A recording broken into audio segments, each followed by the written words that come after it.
আসসালামু আলাইকুম। তো এখন আমরা যেতে চলেছি এয়ারপোর্টের এখান থেকে মিরপুর ১০ বেনারসি পল্লীতে যাব ফার্স্টে। দেন আমরা আল্লুদের বাসাতে যাব, কাজিনের বিয়ে সেখানে। তো এখন এয়ারপোর্টে ফ্লাইওভারটা ক্রস করলাম।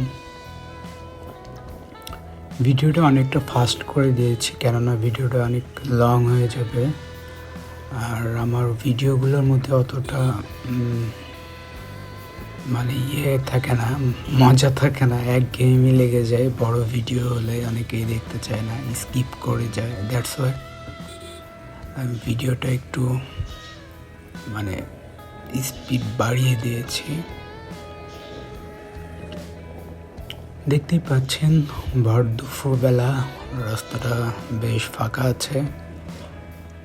আগের ভিডিওটাতে বলেছি যে গিয়েছিলাম ভাইকে পিক করতে, তো ওকে পিক করে দেন আমি পুনরায় রওনা হয়েছি এখন অনুষ্ঠান বাড়িতে যাওয়ার উদ্দেশ্যে। প্রতিটা বাস দিয়ে দেখেন কি আকারে কালো ধোঁয়া বেরোচ্ছে।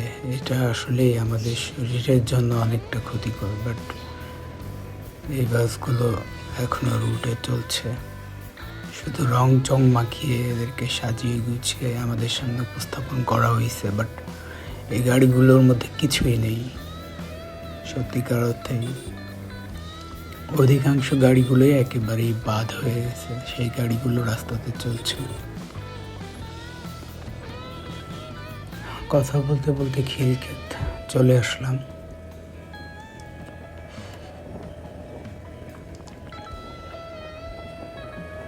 পিক আওয়ারে এই জায়গাটা প্রচুর ক্রাউড থাকে, অনেক যানজট থাকে, বাট এখন দেখতে পাচ্ছি একেবারেই ফাঁকা বলা চলে। তো যে গাড়িগুলো আছে এরা খুবই ধীর গতিতে যাচ্ছে, বাট আমি চেষ্টা করছি যতটা দ্রুত যাওয়া যায় আর কি।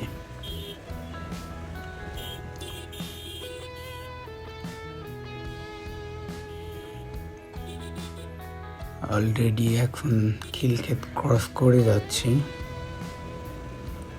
ফ্লাইওভারের পাশ দিয়ে চলে যাব আমরা, কেননা যাব যেহেতু মিরপুরের দিকে, সেহেতু এই রুটটা ধরতে হবে। এই রুটটা ফাঁকা থাকে, বেশ জোরে সোরে আর কি যাওয়া যাবে।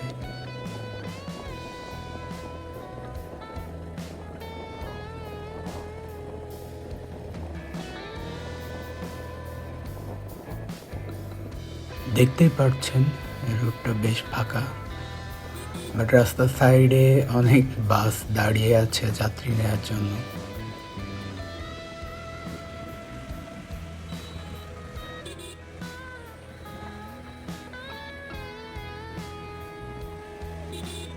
বেশ কিছু বাইক আছে পথে, সিএনজি আছে।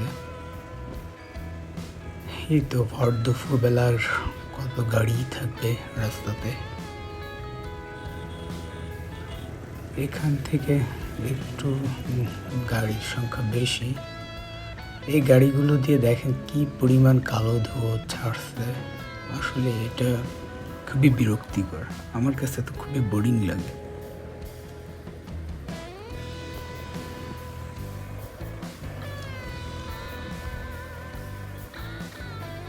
কেউ সাইড দিতে চাচ্ছে না, সবাই রাস্তা জুড়ে আছে।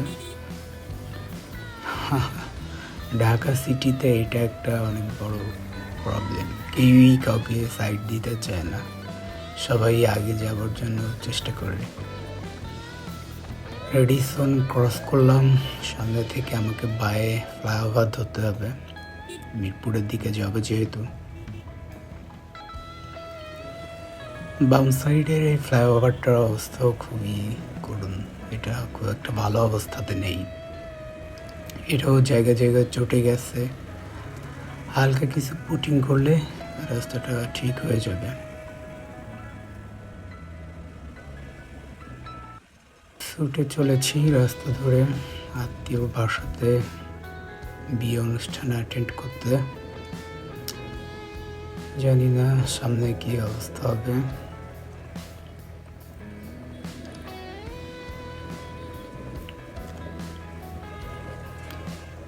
গুড়ি গুড়ি বৃষ্টি হচ্ছে। এতক্ষণ রাস্তা বেশ ভালো ছিল, ওয়েদারটা তো বেশ ভালোই ছিল, রোদ ছিল, বাট এদিকে দেখছি আকাশে হালকা মেঘ জমেছে এবং গুড়ি গুড়ি বৃষ্টি, আস্তে আস্তে বৃষ্টিটা বাড়ছে ক্রমাগত। ফ্লাইওভারের উপর থেকে কি বৃষ্টিতে আটকে পড়লাম, এখান থেকে কি অবস্থা হবে। এর সামনে যে আমাকে সাইড করে দাঁড়াতে হবে, কেননা বৃষ্টি ক্রমাগত জোরে আসছে, এভাবে হলে তো ভিজে যাব।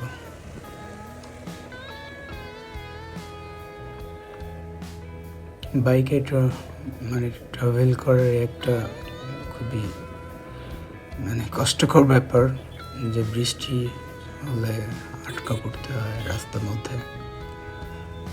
কিছু করার নেই, ইসিবি চত্বর পর্যন্ত আসছি, বাট আমাকে বাম সাইড করে দাঁড়াতে হয়েছে। এখানে বৃষ্টি প্রচুর জোরে শুরু হয়েছিল, স্কিপ করে গেলাম। ওখানে বেশ খানিকটা সময় আমাকে ওয়েট করতে হয়েছে, দেন আমি আবার স্টার্ট করলাম এখান থেকে। দেখতেই পাচ্ছেন রাস্তা বেশ খানিকটা ভেজা, বাট সামনের দিকটাতে তো মনে হচ্ছে বৃষ্টি হয়নি, এই দিকটা শুকনো।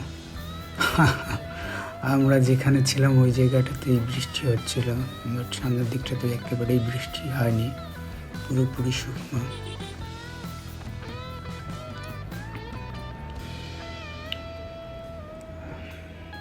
কালশির আগে আছি, ইসিবি চত্বর কালশির মাঝামাঝি। এখানে গুড়ি গুড়ি বৃষ্টি, জানি না কি হবে অবস্থাটা। বৃষ্টি জোরে চলে আসলে তো সমস্যা। আমি রাস্তার সাইড দিয়ে যাওয়ার ট্রাই করছি, যে বৃষ্টি জোরে আসলে যে কোনো সাইডে যেন দাঁড়িয়ে পড়তে পারি, বাট বৃষ্টি জোরেও আসছে না, বা এই যে গুড়ি গুড়ি বৃষ্টি এটাও ছাড়ছে না। মেন রাস্তাটায় উঠে পড়লাম, দেখা যাক বৃষ্টি আসলে সাইড করা যাবে। এখন গুড়ি গুড়ি বৃষ্টি হচ্ছে, লিটারলি বৃষ্টি প্রচণ্ড জোরে শুরু হয়ে গেছে এখানটাতে, প্রচুর জোরে বৃষ্টি শুরু হয়ে গেছে হুট করে। তো সাইড করে দাঁড়াতে হয়েছিল, বেশ খানিকটা সময় ওখানে ওয়েট করলাম, দেন আবার ওখান থেকে বের হয়ে পড়লাম। দেখতে পাচ্ছেন রাস্তাটা পুরোটা পানিতে ভিজে গেছে।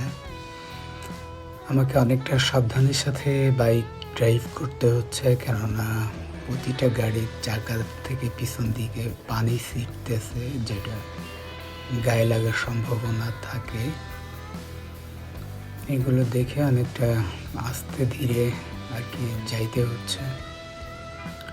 এখান থেকে ফ্লাইওভারটা ধরে নিব, ফ্লাইওভার ধরে 11টার দিকে যে আমি নামবো আর কি। দেখছেন এই পুরো রাস্তাটাই ভিজা, বৃষ্টি বেশ ভালো আকারে আর কি বৃষ্টি হয়েছে। এই রাস্তাটা পুরোপুরি নতুন, যার জন্য যেতে বেশ ভালোই লাগে যদি ক্রাউড না থাকে। যানজট থাকলে তখন বিরক্তিকর লাগে, কেননা এই রাস্তাগুলোতে অটো চলাচল করে। মিরপুরের এই রুটগুলোতে প্রচুর পরিমাণ অটো চলাচল করে, ফ্লাইওভার থেকে নামলেই দেখতে পারবেন।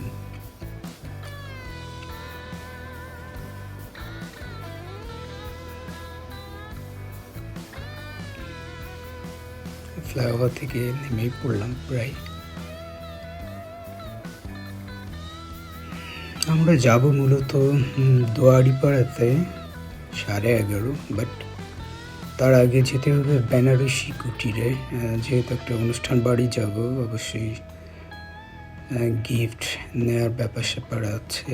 দ্যাটস ওয়াই আর কি বেনারসি পল্লীতে 10 নম্বরের দিকে যেতে হবে আমাদেরকে। দেখছেন রিক্সা বা অন্যান্য গাড়ির চাকা থেকে কি পরিমাণ পানি ছুটছে, রাস্তাতে পানি জমে আছে।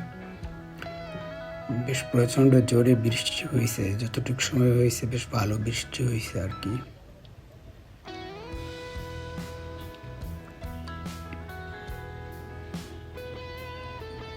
এই যে রিক্সা, এই রুটগুলোতে প্রচুর পরিমাণ রিক্সাতে, আর মেন রুটটাতে উঠলে তো দেখবেন যে প্রচুর রিক্সা চলে।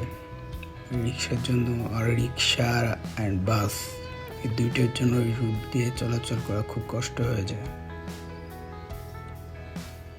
এখানে হুটপাট করে চলে আসতেছে, উল্টো সোজা কোনো কিছু মানামানি নেই, কে কাকে ক্রস করে চলে যাচ্ছে এটা তাদের নিজেদের উপর ডিপেন্ড করে। রাস্তা দিয়ে অন্য কোনো গাড়ি যে আসছে এই সমস্ত দিকে কোনো ফলো আপ করে না কেউ। তো 11 নম্বর চলে আসলাম মেট্রো স্টেশনের নিচে প্রায়। এই রুটটা খুবই যানজট থাকে। মিরপুর 10-এর সিগন্যালের ওখানে তো যাওয়াই যায় না, এই শুধুমাত্র বাস, রিক্সা এদের জন্য। মেট্রো স্টেশনের নিচে অলরেডি আমরা।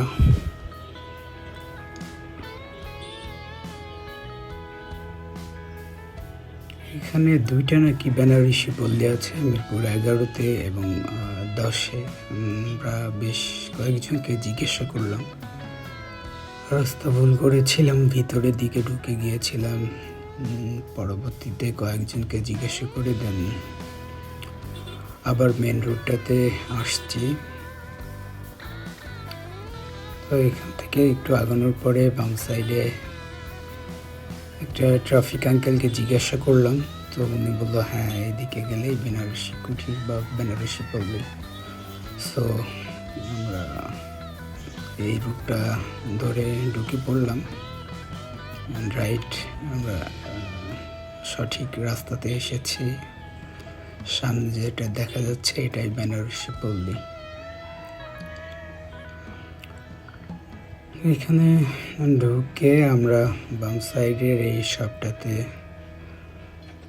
নেমে পড়লাম, বা এই শপটাতে ঢুকলাম একটা গিফট নেওয়ার জন্য, যার বিয়েতে অ্যাটেন্ড করতে যাচ্ছি তার জন্য। এখানে বিভিন্ন টাইপের শাড়ি আমাদেরকে দেখাচ্ছিল, এখান থেকে দেখে লাস্টে যে শাড়িটা সেটা আমরা নিয়েছি। তো এর সাথে ভিডিওটা শেষ করছি। ভালো থাকবেন, দোয়া করবেন, আর আমিও আপনাদের জন্য দোয়া করি। আজকের মতো বিদায় নিচ্ছি, পরবর্তী কোনো ভিডিওতে আবার দেখা হবে। আল্লাহ হাফেজ।